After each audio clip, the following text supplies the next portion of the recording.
Welcome again to the Real Wealth Solutions podcast. I am one of your hosts, Greg Scully.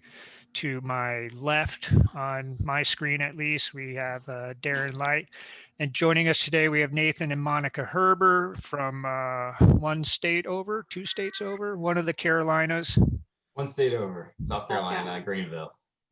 They are multifamily investors, actually partners with us in one of our projects, and as well as entrepreneurs and also W-2 employees. Am I correct there? So you guys are...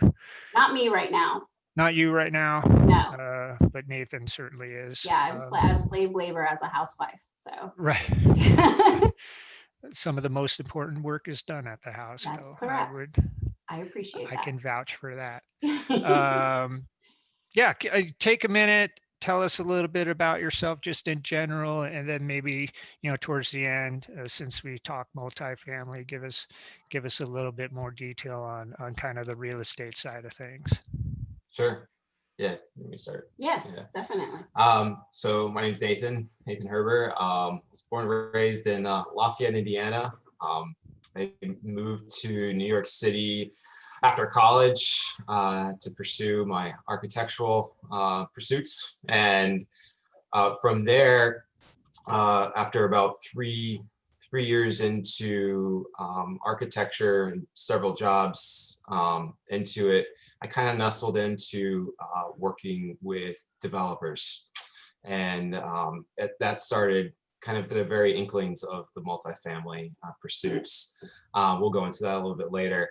But about 6 months into moving to New York, I found this one over here. And we started dating, I don't know, it was like, what, 6 months? Yeah, we dated, we were friends for 4 months. Yeah. Dated for 6 months, then got engaged. Then got engaged. So. And it's funny, now you're no longer friends, you're just married. Yeah, we're not friends anymore. I love her and I like her. Right. You start out as friends and then you just end up being married. So we've been married, what, for about 13? No, 12 years. 12 years. Yeah, 12 years. Yeah. So it's been good. So yeah, we were in New York for that was about 13 years. Yes. And then I was there my whole life. Yeah, she was there her whole life. She's a New Yorker. I'm a Midwesterner. And that's probably the most contentious thing of our marriage. So you're not kidding. Just a different it's a different pace involved. Yes, it's good. And then see about 2015, we made a pretty significant life decision to adopt Caden, which we'll talk a little bit more. He's kind of the why to all what we're doing. Most definitely. And then because of him, we always talk about Caden, helping us out, leading us along, holding our hands. He led us down to Greenville, South Carolina. So I've done a little bit of a clockwise circle through the states, and we're very happy being here in Greenville. Right on. Yeah. And then talk about ahead, if you will, just your journey to real estate. How did it start in your mind? Why? Sure. How'd you get where you are? A little bit about how you got there. So in 2010, I started working for an architecture firm that did a lot, like I mentioned, with developers. So looking at Brookfield, GGP at the time, Equity One, Vornado, some pretty big New York developers, and they developed buildings as an investment. So it was mainly geared towards mixed use and retail. Really exciting time. This was 2010, not now. And with all the negative news with retail, it was doing very well, at least in New York, in a more urban setting.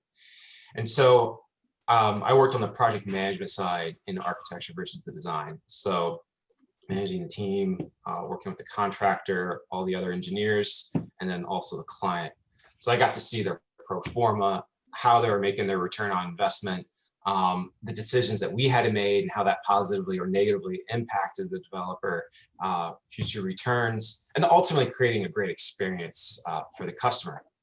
The client I worked with, one of them actually owned multifamily units. He had several. Yeah, and that always that always interests me. Always give him a hard time. He's a developer within a developer, right? He had his own thing, but he was telling me, he's like, I'm pretty much going to be, able to retire at 60. I was like, oh wow. Yes. I was like, that's interesting. So that piqued my interest. And then I had another client who really mentored me. Great guy, was in Chicago as well. And he encouraged me as well, and some of my interests. He's like, you should definitely look into that. So as I progressed into that world, Gino, who actually knew back up in New York, he had encouraged me as well. Nathan, you should look into this. This is right up your alley. You do buildings. But Monica and I were, we had Kate in. I was doing my architecture exams. I had some living mindsets, just trying to do something of that nature in New York. And we really had our eyes set down south. So in 2016, I did try to get a team together. We bought a multifamily book. It was 5 guys. We were actually looking at Kansas City. We made some calls, but it just didn't gain traction. So that kind of flamed out a little bit. But once we made the move down here, that was where the pivot changed. I knew I did not want to take the traditional route to stay in architecture. I can make a lot of lateral moves in my profession. And so I wanted to work either for a developer or a real estate company. So I got my first taste in cold calling while I was looking for a job down south. I put a portfolio together, handwritten notes, the whole 9 yards. And I sent packages out, I don't know, to quite a few places, cold call, LinkedIn, everything. And so I ended up getting a job with Christian Wakefield, and I work as an architect, supporting their project management services, and also supporting brokers in the industrial and office space. And so I'll just add that I was just seeing in our lives, like trying to make the numbers work, and I'm not a numbers person. I'm not even really, I've never traditionally been a planner. That's not something that was passed on to me, like to plan for the future and retirement and such. But definitely after we adopted our son, we were looking a lot more. He has significant special needs. He has cerebral palsy, spastic quadriplegia. He has a really serious seizure disorder. So we just needed to think about his future and what would we do if any one of us were not able to work. So we started I started becoming more of a planner. Nathan's always been a planner, but I just started to think about that and actually worry about it, which wasn't helpful. But I definitely, it started to come into my mind that, if something ever happened to Nathan, I wouldn't be able to, I wasn't working once Caden was in our home and in our lives. I couldn't work. I had to take care of him. And so just the normal regular route of saving for retirement was just something that wasn't going to be helpful. Not to mention, we did experience 4 months into our marriage. Yeah, that's right. Nathan was laid off 4 months into our marriage, which was really rocked my boat, because it was one of the biggest fears that I had getting married, is that I would have to support another human being, like financially. It's just something I never wanted to do, and it really scared me. And so, and that happened right away into our marriage. It was the 2008. That was the big recession, yeah. I just got to see how Nathan just flourishes in situations that put him up against the wall. And he just, without having a boss motivating him, he was able to self-motivate. So it led us to this point in our lives where, okay, we got to try something different, and multifamily looked like the right way to go. I like the fact that you both together made the decision intentional, that you sat down and however, maybe you had 4 or 5 different things you were considering to move forward with. And you both came to the decision of, and plus Nathan, you sort of touched on it, you had evidence in front of you, someone you worked with, a coworker that had been successful. Mhm. And with architecture, there's a lot of things you can learn about, Yep. That physical space, if you will. Right. And so you made that decision together and then move forward from there. And so you made that decision was that after you moved to South Carolina? It was in our hearts. It was, Yeah. no, it was, I think we were already thinking of doing that. Yeah, we were. We were already thinking of doing that, but it was more like a seed was planted and was sort of growing. Our intention was to do it, but we were just looking for the right opportunity. And it didn't happen until we got to South Carolina. Yeah, what's interesting with the layoff and then having the special needs child, those are both, they're common in that they very much force you to have to act. Yes. And I think what a lot of people get not hung up on, but they never take the very dramatic step to start Yes. acting because they never really have to. So Yes. I think a lot of people dabble in real estate or maybe entrepreneurship in general, Absolutely. while they're in a very comfortable position with a W-2 job or whatever. But when that rug's pulled out from under you with the layoff or with the realization that you've got a lifetime of responsibility associated with your child, it dramatically changes not only what you have to do immediately, but specifically for you guys, what you'll have to do for Right. your child's entire existence. Yeah, absolutely. So that that could be very motivating and probably extremely stressful at times as well. Oh, for sure. Oh yeah. Yeah. We went through some trials. I would say, but like just before I forget, that's probably one of the biggest pitfalls, I think, to going for your dream in general, is that you want to wait for the circumstances to be perfect to start. And it's got to be messy. I think it always starts out messy until you develop some kind of a system or organization that is much clearer. And when you get started with anything, you're not even sure exactly what you want and what it's going to look like. And that's okay. I think it's a good thing to just get started, start making steps till you are then forced in some ways. You get in this position where, okay, I got to make a big move right now. And if you don't take the first step, you'll never get to that place of clarity. Mm-hmm.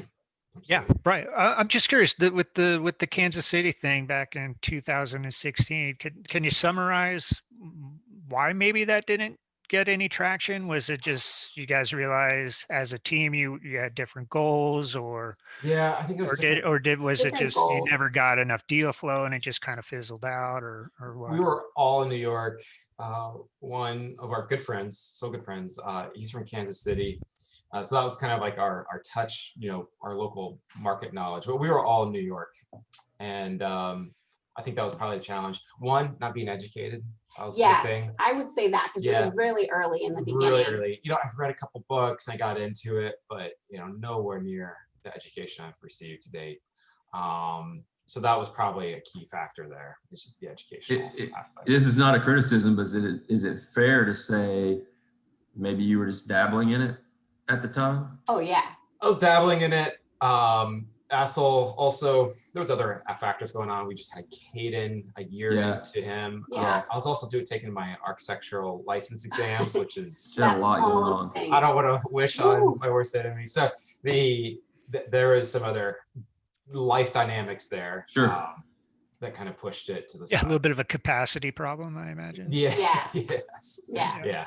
Yeah. So it turns into less of a failure and just more of a step in the process. I mean, that's how you have to look at it. It's like, well, okay, what did we learn from that not working out well? Because it just gives you knowledge of how to move forward if you choose to look at it that way. And that's you can you could look at a defeat and be like, okay, I'm going to go back to day trading or whatever the other alternative might be that you think might get you where you want to be. I also don't think it's over necessarily, because Yeah. those friendships, those are relationships that we totally value. And I could see, especially, I think sometimes people need to see the comfort of a reputation and some kind of history before moving forward. Some people, they're not willing to just go out on a limb and just trust that something will happen without having that information. But now, Nathan's had more history with it, understands it. And just as he builds that reputation, it'll be so much easier to get others on board. So I don't see it necessarily as a door that's closed completely. Yeah. Is it fair to say that out of the entire group of friends that were involved in that project from the beginning, are you guys now the ones that have the most experience, the most education, and you'd sort of be the glue that would hold it together moving forward? If, hey, let's go revisit Kansas City, guys. We can. Yeah, but has any of that group delved into multifamily since then at all? Or are you guys the ones that have just taken leaps and bounds now since you moved, I guess? I would say definitely. Nathan is for sure. And one of them, the reason why we, like with our friend Martin, he had actually invested in a building in New York a long time ago. So that's what he had some interest in it. And then another friend had no experience in it. But was interested. Yeah. So he had some education as well. Yeah. And he's still interested today. Yes. So it's not over. Yeah. Sure. I think that's great. And that's a good thing to know too, is like, when you're going through this journey, I know it's cliche, but so true. Getting 0 to 1 is the hardest, right? And the people you meet now and having those genuine friendships, or even if it's professional, if it's genuine, you don't know what's going to happen in 2 or 3 years. It's going to come back. True.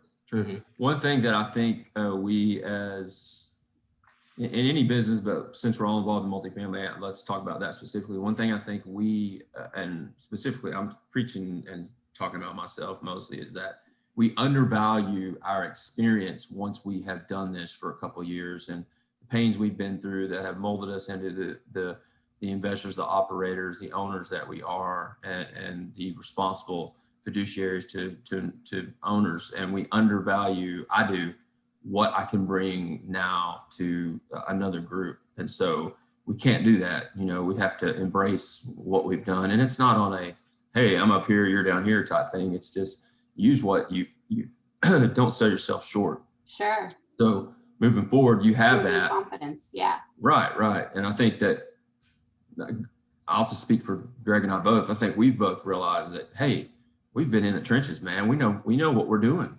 Mm-hmm. Do we know everything? No. Is there more than one way of doing things? Absolutely.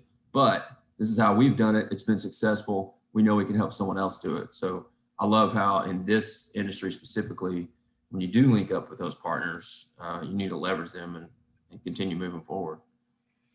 Yeah, I mean, I'll just add to that. I think you're absolutely right, because sometimes I think, there's a ton of things that I'm still trying to learn and I'm focusing on, and I'm trying to fill gaps in my knowledge. And it's like somehow that diminishes what I already know somehow. And I don't know how I can explain it more clearly, is that because I know there's a lot that I need to learn, that somehow that overshadows what knowledge I've already gained. Yes.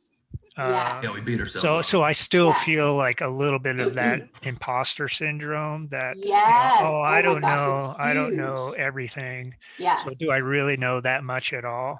Mm-hmm. And the fact is you do, because just mm-hmm. like you said, Darren, it's like, because there's people that are me in 2015 just getting started, and I can help them along and give them some knowledge from my own experience, and not claim to know everything, but some of the stuff is evergreen. I can talk to you about lending or something. That imposter syndrome is like one of the biggest obstacles, I think, to anyone achieving their dreams. It's just, it's such an insidious liar, and it's awful. And then what creeps into that too is comparison syndrome. Is like you start looking at what, and with social media and everything, which, thank God for technology and social media, but at the same time, it's like we're constantly looking at other people. Well, they have it all together, they know everything, and they're like, and so who am I to do start on social media? Yeah. Yeah. Who am I to start this? Who am I to do this? And what you don't see behind all that is like 5 team members supporting that individual. Or even if it's not, though, Yeah. even if it's not, it's like, okay, well, how long did it take them to get to where they are? And it's like, at some point you just have to start. Mm-hmm. You have to Right. start. I feel some life coaching creeping in here. Yeah, we'll get there. We'll touch on it in a few moments. So Sure. I was just going to add to the social media, and there's this survivorship bias. Everybody's flexing their successes, but nobody's talking about the 110 deals that we analyzed that didn't work out, and how much time we've spent on that, and all the stuff that goes wrong, and things like that. There's it's in my opinion, fairly unbalanced, the representation of the business, probably in most businesses, of what you see on social media. Go ahead, Darren. I cut you off yet again. No, great point. When Greg and I started the podcast and other things, we said we were going to get into the weeds about some of the ugly stuff, and I think we have, but we should probably be more intentional about putting that other stuff out there, right? Because it does help people regardless. So what I wanted to get to was, I want to talk about, Nathan, if you will talk about how, hey, in order for me to possibly invest in a multifamily opportunity, I'm thinking about busting up my 401k. And I want to know, number one, I did that myself, but I also did it out of necessity. It's not about me. So I know what that's like, right? Yeah. Tell me your thought process going into that, and I want you to speak to I call it a tool because I think it's very valuable. I want to talk about the tool that you created on your own, that you've shared with many other people that are considered doing the same thing, and how that helped you make your decision.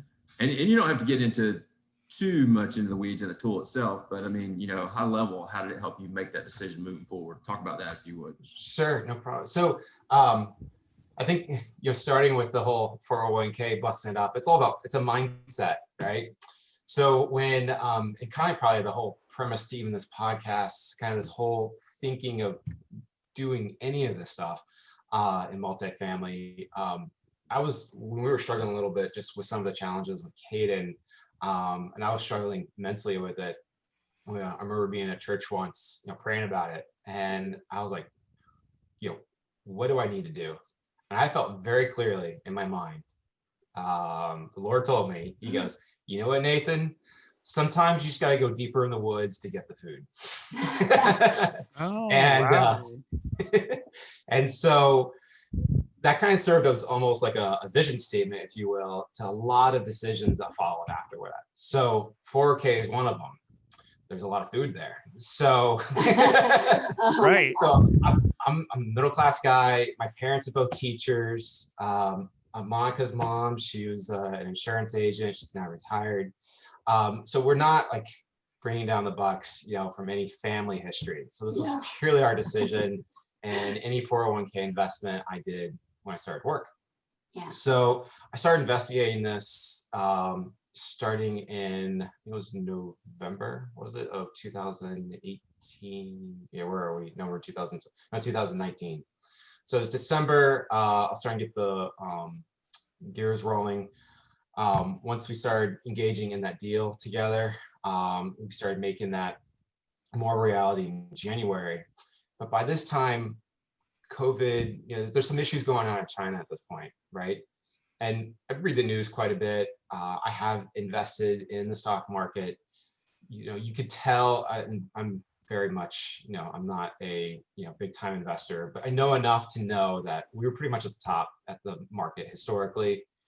And you had this weird, hospital being built in 7 days, which alerted me a little bit in China. So I was like, you know what, if we're deciding to do this, we can do this now. This could be a black swan event. And mine was actually pretty easy to take out. Monica's took forever. It took about 2 weeks. It took 2 weeks of pain. We had to fill like 42 pages. It was. Should probably know. So I'm an RN. I was yeah. working for NYU Hospital for at the time 10 years. So as a RN for so it's a 401k and 403b. Yeah, 403b plan. Mm-hmm. And I'd been working there for 10 years in the critical care at ICU and recovery, open heart surgery recovery, and day surgery as well. So looking at this, and we're about to bust this up, I was like, all right, I got to see this on an Excel sheet. Yeah. I got to see, what am I doing? What are we about to enter into? So I created an Excel sheet, like you mentioned, and basically high level, without, like you mentioned, get into the weeds. I looked at our deal at a 5-year schedule, right? And so that's assuming either it's a refinance or a sell. Then I looked at my 401k projections, and assuming I would retire at age 68. What I had today, no more investment into it, just what I have today. And then you have to look beyond that. Okay, after I retire, what are the taxes being taken out on a yearly basis? Assuming I live to age, I think I had it at 90. This is very interesting. The amount of taxes I would pay from roughly age 70 to 90, so over that 20 years, is the amount of taxes, and on top of the penalties, I will pay in about this first year. So I was like, okay, I'm paying it no matter what. It's just compounded differently. So that was number one. Number two was, once you factor in cost segregation, appreciation, return on equity, that the percentage between what I would make, you have to look at this really in 5 years to compare apples to apples, but the comparison was almost about 100% more in terms of return on investment than if I just left it in the stock market. And with the stock market, you can't control it. There's other factors out there that are concerning. We can go into monetary policy. I know his eyes glaze over when you bring it up, but No, Greg. I'm knows hanging in about there. this I'm stuff. hanging in. No, yeah. Greg knows more than I do, so you're good. You're good. One of us is I heard with something you. the other Feel day. the same way. I heard something the other day, like 20% of the new money that's out there has been printed just this year. I mean, it's just it's a crazy amount. Wow. So, that's eventually, inflation is going to hit. There's devaluation of the dollar. The only reason why we're able to do what we're doing is that this is the world's reserve currency. But aside from all that, basically, you're not as much in control of macroeconomics with your 401k as you are with a multifamily building that's real, it's tangible, and you have a little more control over it. Yeah. So, but that Excel sheet, especially when I showed it to Monica, she was like, oh, okay. This makes a lot of sense. I mean, not really, but like, I love my husband and I trust him, and I already had, I mentioned before, the experience of watching him dazzle me in 2008 when he lost his job, and just be able to be this self-starter. So this is great for partners and wives that are scared to make the leap, and because this was the only savings I had. And to trust my husband and to say, okay, there you go. You totally are the provider of our family. I put my trust in you. And it was a huge step for me, because that wasn't something that I had grown up with. My mom and my dad had divorced, and my dad was never, he was an entrepreneur. So that kind of scared me, because my dad was a huge dreamer, but not a big doer. And he had always big plans, but he never put the work in to get it done. And so that was where my fear was rooted. that if I ever had to support a man, and to like, I didn't want to repeat the pattern that I saw my mom. My mom she was exhausted all the time and having to support my dad's dreams. So she was putting in the work, but he didn't. That being said, I'm not dishonoring my father. I love him very much. And we have a wonderful relationship now. But what's the takeaway from that is that you can't rely on your feelings about your history to then dictate making moves that will ensure your prosperity, will ensure your future. And it can't hold you back from doing big things in your life, or something that also gives you a lot of joy and excitement. And so I just saw that my husband in 2008 was not my dad. It was a pivotal moment. All men are not alike. And then he was not my father. I had made a great choice with the help of Christ and my faith. And I made this wonderful choice, and I had to trust in that choice that I made in my husband, and he was proving me wrong all the time. Yeah. So I'm just so happy that I did finally put my trust in him. So when he came to you and said, "Hey, look, I want to show you on this spreadsheet, whether you believe it or not, basically this number here looks better than this number there." It's almost as if, you know what, I've been trusting you since 2008. Yes. You say it's good, let's go. Yes. So that is what happened. And Nathan, I know what happened, but I want you to share with the listeners what happened with the market 1 week after you cashed in either all or a portion of your 401. What happened the very next following week with the market? Yeah, it's crazy. I think it was the third week in January. There was a minor dip in the market, which made me a little nervous. It was we'll call it a flash crash, but it was a warning sign. So I'll never forget it. So we sold everything out at like a 20, when the stock market was like 28.6, 28.8. I think it topped out at 29 something. And that next day, it just went on its journey to lose, I think it was 20%, went down to 21, 22. Yeah. So what would we have lost in our, like, the savings that we had? It was significant. I mean, it was significant. Yeah. And I remember having multiple conversations with you leading up to, basically you pushing the button. And even though literally, like, I just remember, I think I'm going to do this. I think I'm going to do this. I think I'm going to do this. And that's a big deal. But to Monica's point is, like, you can't rely on what you've been taught traditionally, just the way we've been taught to retire, Yes. work 40 years and have your 401, you're good to go, which is totally untrue, or what your family history has been. So I just love the fact that you have that on paper. You had something concrete that proved what worked. How many people would you say have you gotten on the phone with and shared this with, people that had the same considerations? Oh man, it's been quite a few.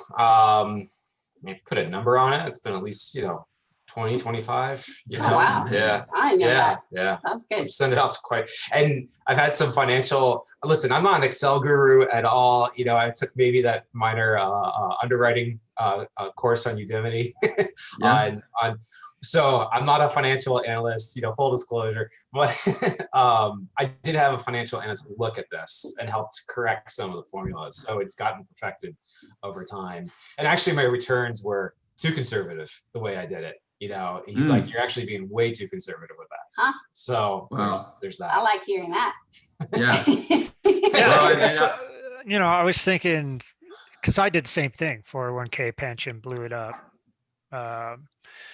It's very difficult to do because, my dad was a great demonstration of how retirement accounts are supposed to work, because he did the 35 years in gold watch route and is doing fine. They're Right. retired. They got a couple houses. They're not hurting for anything. But it was just a different era, and a lot of things have different changed. The same economy. thing with Nathan's parents too. Yeah, a Same lot thing. of things Same have thing. changed in those accounts that people of my dad's generation had. and then just the name itself is like, you're like, I'm going to dissolve my retirement account. I mean, the name is right in there, retirement account, and it's counterintuitive to like what Monica was saying. You know, it sounded like you were very, at the time, tied to the idea of the stability side of, Most definitely. yeah, and to break away from that is hard, and because you know, Nathan, you brought it up. You're like, hey, you know, think about blowing up my 401k. I made this little spreadsheet together. You want to take a look at it with me? You crack that thing open. I remember we had a lot of calls together. Yeah, you crack that thing open. I'm like, dude, I don't know if there's anything I mean, there's nothing I can add to this. Like, you know, you have put Yeah. so much work. I mean, it was far and away anything that I ever did for me to get comfortable with it. And that's kind of what I'm going with this is like, you took this measure to put it in a language that you resonated with to get to where you were comfortable with it. So finally you did all that work and you're like, I can't do anything more with this spreadsheet, I don't think. Here's what it says. And Yeah. and you know, you were able to act on that, which is the next hardest thing, because I remember like sending a wire for the first deal. It was like, you know, you fill it out and you're like, I remember all you gotta that do is too. hit send. You know, it's like, Yeah. you know, and then you finally Yeah. like, oh, I okay, remember yeah, all signing right. Now you just move on. You know, now Yeah, you're we on to signed the like that. next I remember steps. the 403B. There were so many moments where you could just say, oh, forget Are this. you Abandon sure? ship, Yeah, right. abort, abort, abort. Right. Yeah. Yeah. This cannot be reversed after this point. So, Yeah. Yeah. but no, that's, thank you for sharing that, because a lot of people struggle with that, because I'm very middle class too. That was my available capital. Really, you know, we did everything. We refied a house, you know, we pulled sources from anywhere we could, but that was a very significant portion of what we had available to get the ball rolling. So, And I'm lower middle class because I didn't have a dime to my name until I started saving up as an RN. So like, you know, that was basically all the hard work I put in, you know, for 10 years.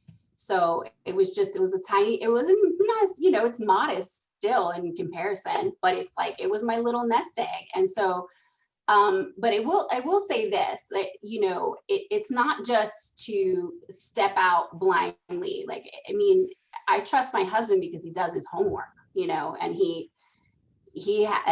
proven like that he can make it happen. You know, it's not just stepping out in a blind faith and naivete. Like, you have to be informed, you have to know what you're doing, and then you have more confidence. And so it was definitely, by the time we actually did press the button, it was an informed decision.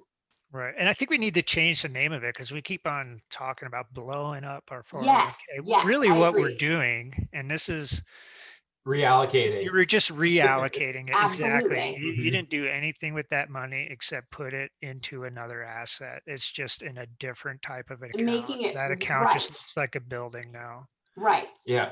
I just think, and I think that's like, you know, I have to say, like, as a fairly uneducated person when it comes to finances, I mean, Nathan's showing me a lot more, and then just like all these venues, these avenues of like with multifamily. I'm just learning so much more about how to make your finances work for you, how to like accumulate wealth. And it's not about,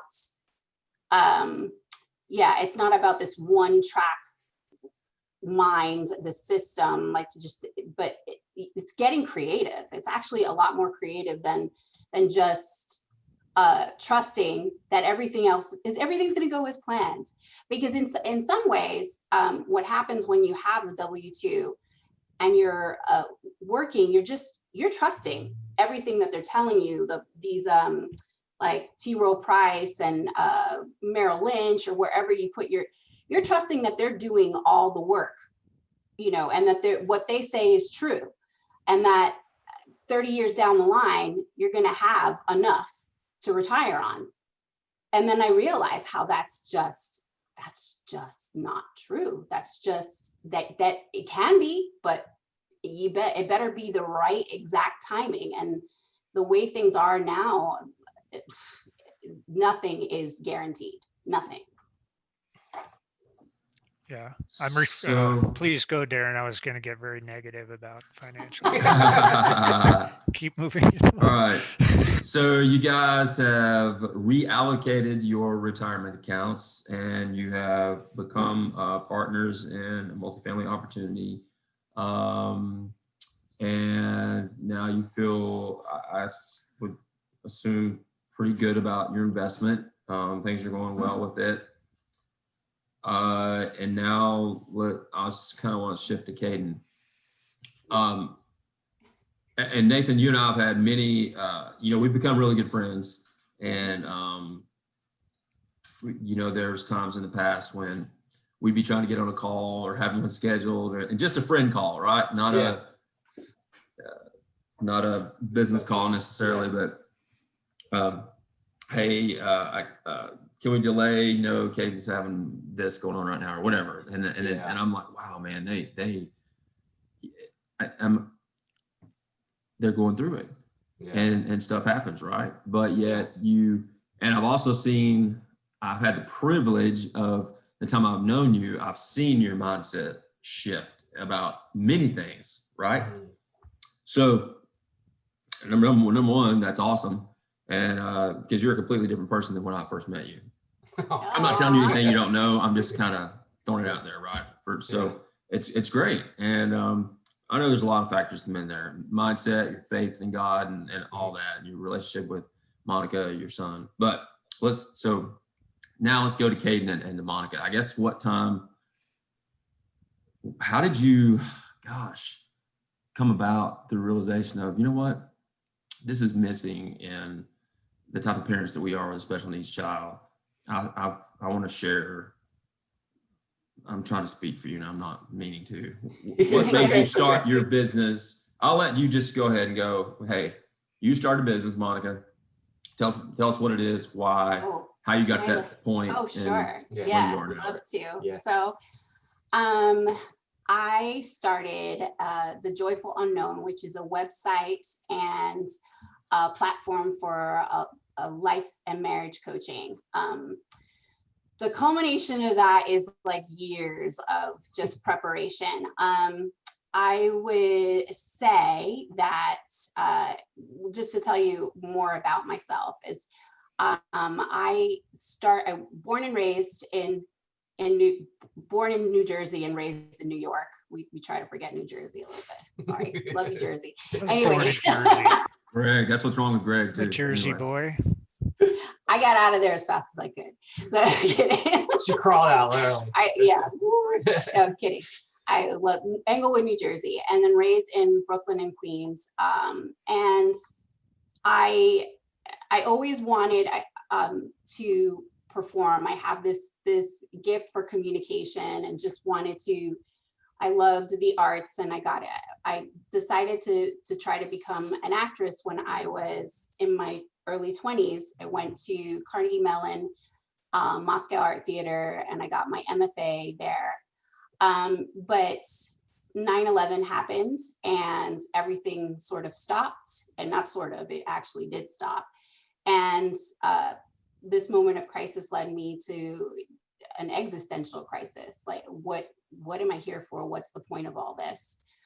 And I decided to just shift my entire life. I became an RN and also rediscovered my faith in God, and had something that just is the center of my life and just is something that informs every decision I make, my faith. And hence my husband. I met him, and we were married in 2008. And so I was working as an RN at the time, or kind of early in my career. But I always had this need to help people on another level, not just physically. I'm a talker. I love talking to people. I'm very curious about them, what their journey is. and such. And so we became part of a ministry called Forsati Fellowship. It's a Catholic young adult a Catholic young adult fellowship that just tries to incorporate their faith life in everything they do. And so I got to know a lot of young adults, and they seemed to really respond to my way, my style, and just asking provocative questions and such. So when we decided we wanted to have children, we were ready to go, and my body wasn't ready to go, and we just were unable to conceive. And that was also something that rocked my world. And I just was like, what did I do? I changed my entire life to become a nurse and a wife because of you, Lord. And now what's going on? I'm not going to be a mom now. The Lord quickly, just was like, that's not good thinking. And my plan for you is greater than what you can see. And so we decided we wanted to adopt. And by the time we wanted to adopt, we didn't want to wait too long, because we were already in our early 30s, and we just, later 30s. And we didn't want to wait around for too long. And so we said the way that this will expedite is if we open ourselves up for a child with special needs. And so we said that but we would prefer a child that didn't have special needs. I said that too. He was, I'll yes. be honest. Oh, no, honest. absolutely. Yeah. I was less scared. I should say I was more arrogant in thinking that I would be able to handle it because I am a nurse. And then, this child quickly came into our lives, like right after we were certified, ready to go, stamped as approved parents, that it's safe to give these people children. And so he came into our lives, and they said, well, he had a little bit of seizures, at birth. Mm-hmm. Turns out the story is like he had massive seizures that were very difficult to control, and we didn't know it until it was very complicated birth, and he almost died. Turns out then we take him, we say yes, we take him into our home, and he's nothing like what we expected. It wasn't just a little bit of seizures, that didn't respond like any other child's that we knew, and just we were shell shocked. But he was shell shocked too. He was shell shocked. Yeah. But we were committed to him. We didn't feel like we could turn back. And we were even given the opportunity. Our neurologist told us, like, you don't have to take this on. Yeah, and the adoption agency were like, if this is something you're really not ready for, you can say no. But I just don't think that people that actually give birth to a child and ends up being not what they expected, they don't have the choice. So why should we? Mm-hmm. So we just went with our guts, scared, very scared, terrified actually, and we moved forward. And so fast forward to moving to South Carolina, we decide life in New York was really tough with a disabled child, getting him from doctor's visits and parking, and like it's just we were renting an apartment there. The space is very small, etc. My daily life was lacking in so much joy. Like I didn't feel, I was incredibly stressed out and incredibly unhappy every single day of my life. And so I do believe that God calls us to a life with him is a life to greater joy, to more abundance. And so I wasn't living that out. And so we made the choice to move to somewhere there's a slower pace of life, and perhaps things would be easier. I can't tell you that was the best decision, because it's that if I could sum it up in any way, it's just my life is just easier here in South Carolina. So how does that lead me to coaching? Well, I was here, and then finally I had the resources. Kaden was going to school, and all of a sudden I had all this time. And I'm like, who am I now? Like, what? I'm not working as a nurse. It's kind of impossible for me to work because of Caden's Schedule. work a regular W-2, because things happen with Caden all the time. Like he can have a major seizure and I need to be there. And even though I have a nurse that helps him, she can't make decisions about what to do with him. That's only up to me. And so I decided I didn't want to try to juggle a W-2, but I was longing for something more, and I was longing that I have so many gifts that I'm not sharing that I used to share, but I'm not. How do I fit that in? And Julia Barbaro had offered to coach me, and she coached me and she clarified so many things, and she helped me see that I have so much to offer, and that the desire to be more than just a mom, which it's never just a mom. Being a mom is huge, but the desire to do more is not a bad thing, because I also felt very guilty about wanting to do something outside of just caring for my son, Caden. And so she just started to work with me on all these beliefs that I had that were entrenched that I needed to knock over. And she said, you'd be really good at this. I thought she'd be good at this. You would be really good at helping people. Yeah. And you should, and he had seen it before I could. Like, you'd be really good at life coaching. And so I didn't really know what that was at the time. And it was just, it seems, I don't know, Tony Robbins just, kind of irks me a little bit, and just, but I loved the way that Julia did that with me. It was very simple. It was very humble. It was life-changing, really. And it's just, all it is asking people the right questions and helping them to move forward to where they want to be in life. And so I created the Joyful Unknown, and I thought, what better way but to use my gifts to help people that are in my position as a special needs parent. Now, that doesn't mean that I don't help people, but most of my clients actually are not special needs parents, and just helping them clarify their visions, their goals, their dreams, and tear up some of the negative mindsets that keeps them from accomplishing their dreams or moving forward. So that's, to sum it up. How did you come up with the name, The Joyful Unknown? Well, so I knew that I wanted to talk about, or I wanted it to be about finding joy every day in your life, no matter what your circumstances are.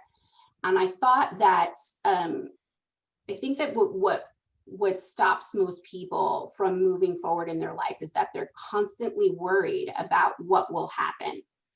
And particularly with a child like Caden that has major disabilities. Caden, we don't know how long he'll be here on this planet with us. Just a year ago, the neurologist told us that he's at high risk for sudden unexplained death. Now, this is horrible to hear as a parent. You don't want to come to terms with that. But I have to say, it rocked me in the right way. I was like, what am I doing with my life right now? What am I doing? How am I enjoying my son? Am I enjoying him as much as I can enjoy? Am I enjoying my husband? Am I enjoying just the day-to-day? And the answer really was no. I wasn't taking advantage of the time that I have with my son. And so, but we don't know what his future is, how long he'll be with us, and what that's going to look like. But I'm determined to make that a joyful experience. I want to enjoy every moment I have with him. And we don't know, none of us know, sitting here listening, if we'll be here tomorrow. So let's just take the time to stop and make the decisions to do what gives us most joy. I know this is sort of putting you on the spot, but because this business, and I hesitate to call it a business because you're truly helping people, but in its infancy, whatever you want to refer to it as, journey, Sure. if you will, do you see yourself maybe possibly down the road doing some speaking engagements, or things like that? I mean, I'm just throwing it out there. I've already told I know her. it is what it is right now, but you can't. See? Who knows? Oh, easy. Let's see. See there? Yeah. I mean, I've done speaking before, and sure. I mean, I wouldn't say no, but I'm taking it one step at a time, and we'll see where it goes. I've been invited to another podcast, which was really, whoa, that's crazy. Awesome. Yeah. So, but what I love about this journey is that I don't know exactly what's going to happen. I do have a plan, but I also abandon the greater plan for what's right in front of me. I don't know if that makes sense. Day by day. Yeah, day by day. And that also that in the day by day, like the funny thing is this, is a lot of people that find themselves in crisis, in family crisis, like we did with Kaden, or having someone who's sick in the family. There's a lot of grieving that takes place. You go through the 5 stages. You go through the 5 stages of grief. You feel life isn't what I thought it would be. It's not what I planned. And you can really get stuck in this funk and depression and victimhood. Oh, that's huge. That's it. I have no control over my circumstances. Life just happens to me. Yeah, I'm the wrong person to talk to me about your victimhood, because I'll tell you. Yeah. Never mind. No. Sorry. No, I'd love to hear it. No, I have no sympathy for those people. No, and it's and that's the thing, and that is the truth. Most people just don't have sympathy for that, and so it doesn't get you anything either. And it literally keeps you stuck in this cycle of just depression, sadness, and you just go deeper and deeper and spiral down. And so I didn't find any value in even going back and talk, because like counseling and therapy, it definitely has its place. Medications, all that definitely have their place in people's journey, especially in facing crisis.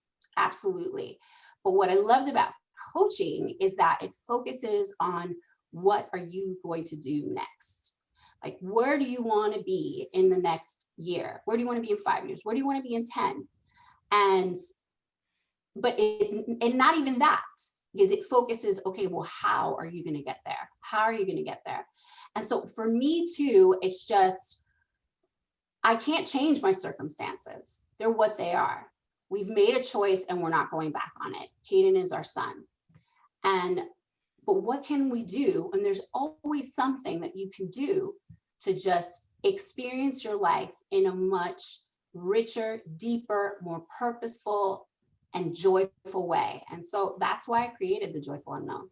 Yeah, what I hear you saying as well is it's almost as it, and it's similar to, it sort of parallels multifamily investing in the aspect of you have to get educated, and there's an aspect of motivation and inspiration along the way for some people.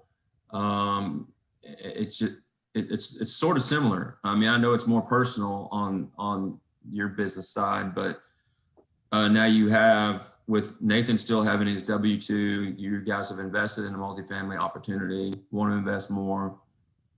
Is it safe to say that, and I know that's not, is it safe to say that maybe that extra income has allowed you to, sort of go down this road of what you feel God's called you to do now with your business? And, I think more than that, I think even more than the monetary tangible reality of having extra income.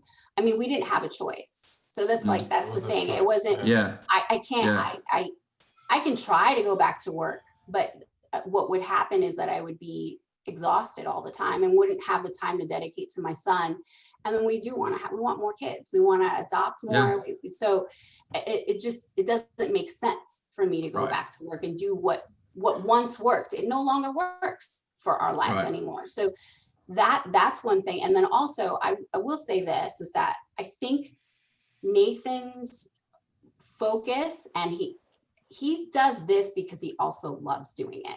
You know, he really enjoys talking to you guys and working on a goal. And by the way, I want to put into that is that, you know, you guys are making homes for people. Mm-hmm. Like, that's beautiful. You're giving a home to someone.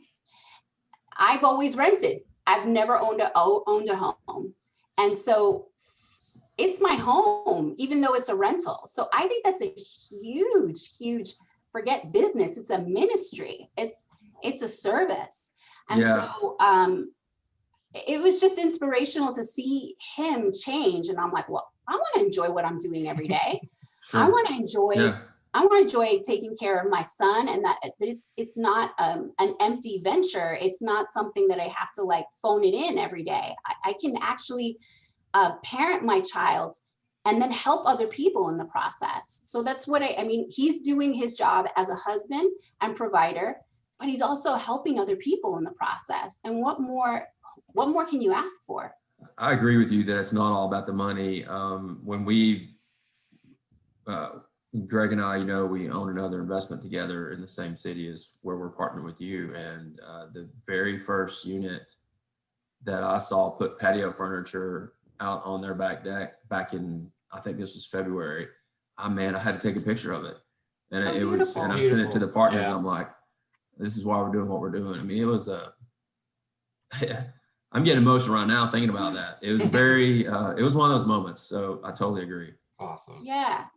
Yeah. I just want to talk about perspective a little bit, and like with your son, you know, it's a huge moment of perspective that makes less trivial things seem even more trivial. Oh my gosh. I mean, yeah. You know, we just went on a hike this past weekend, or it was actually during the middle of the week, which I patted myself on the shoulder for, because, you know, talking to Kim, I'm like, this is part of why we want to do what we're doing. Is the weather's nice, we're going to go when the weather's nice. It might not be nice on our weekend, you know. But we got to the top, and, you know, we're at the peak, and we're looking around. I'm like, well, all that crap I was been thinking about that's been worrying me really just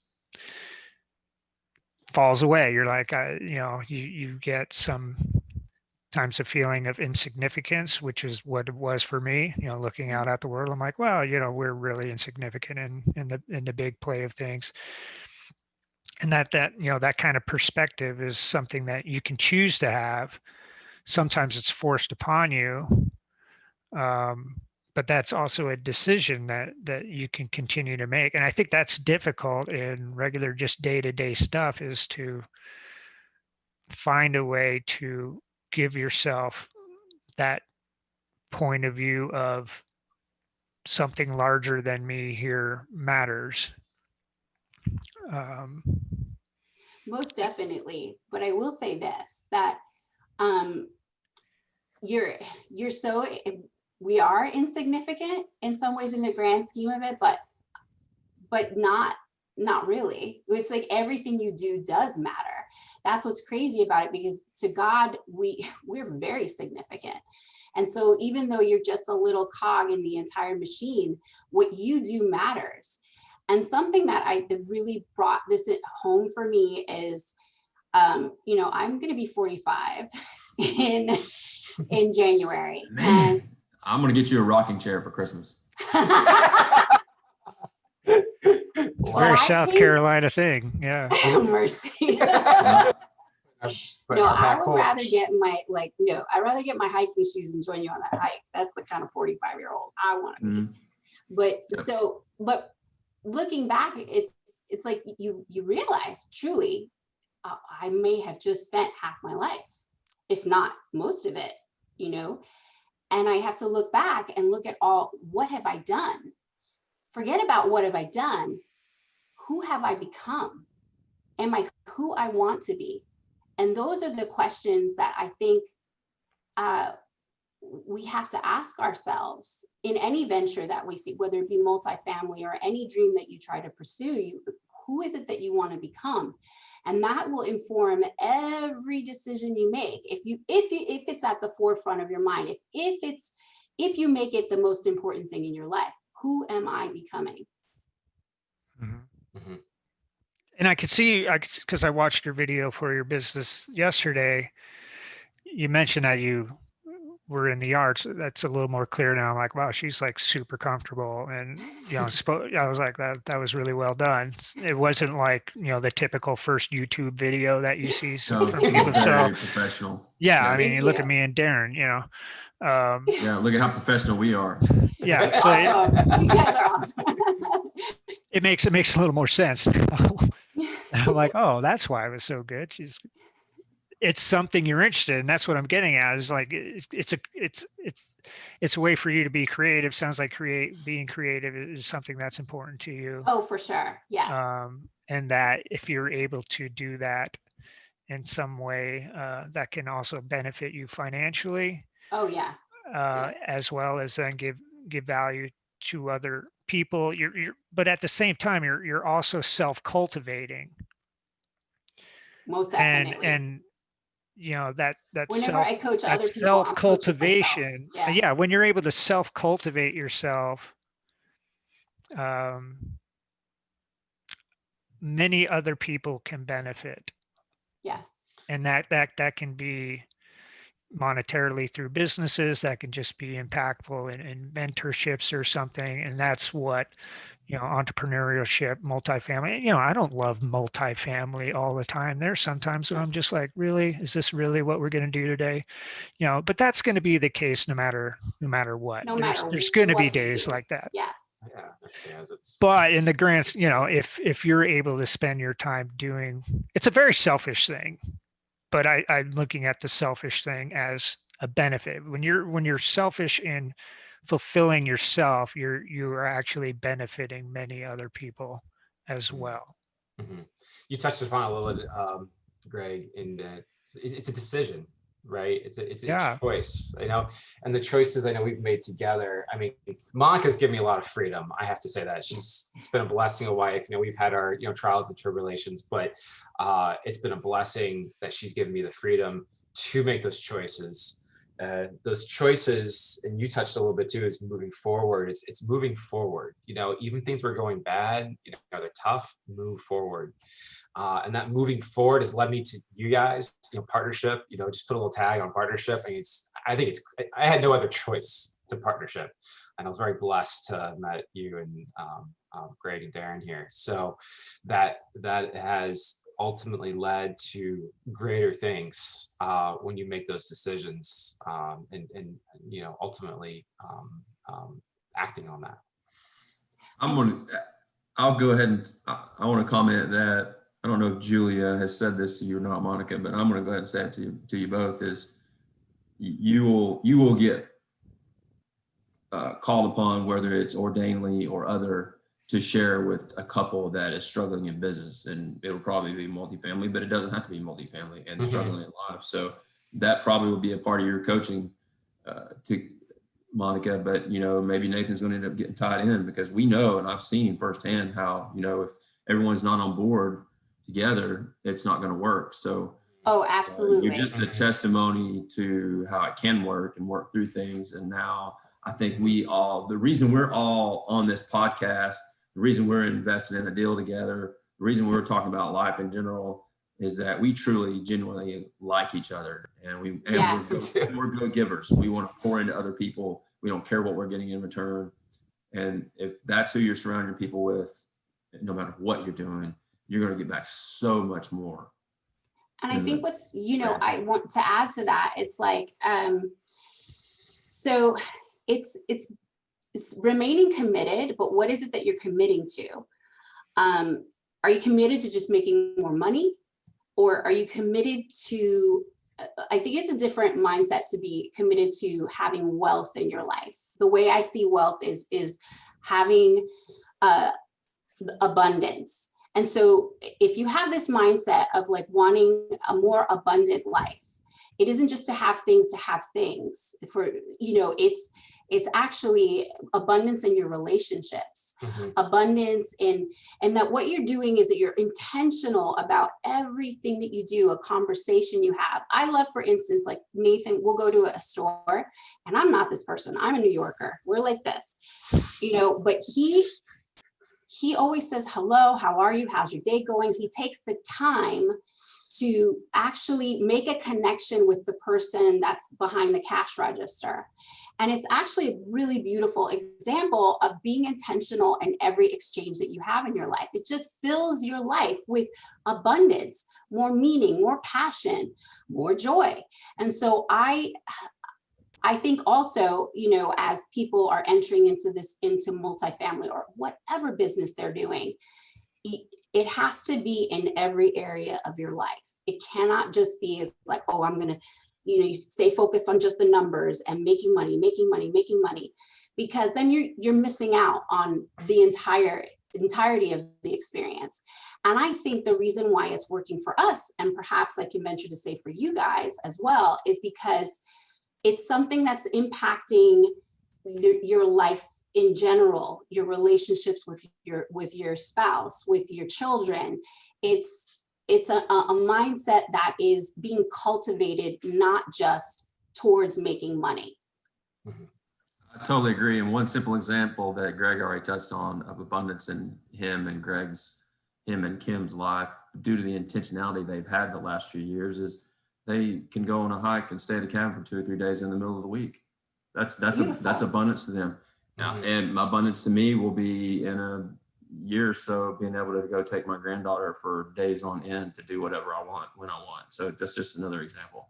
And it doesn't have to be, you're totally correct. It's not about the money and the numbers all the time, for sure. We could talk for yeah, I know. hours. I was going to say, I'll go down this path for. Sorry. And if when you see a gap with Nathan to shut him down, you got to take it. No, I'm just kidding.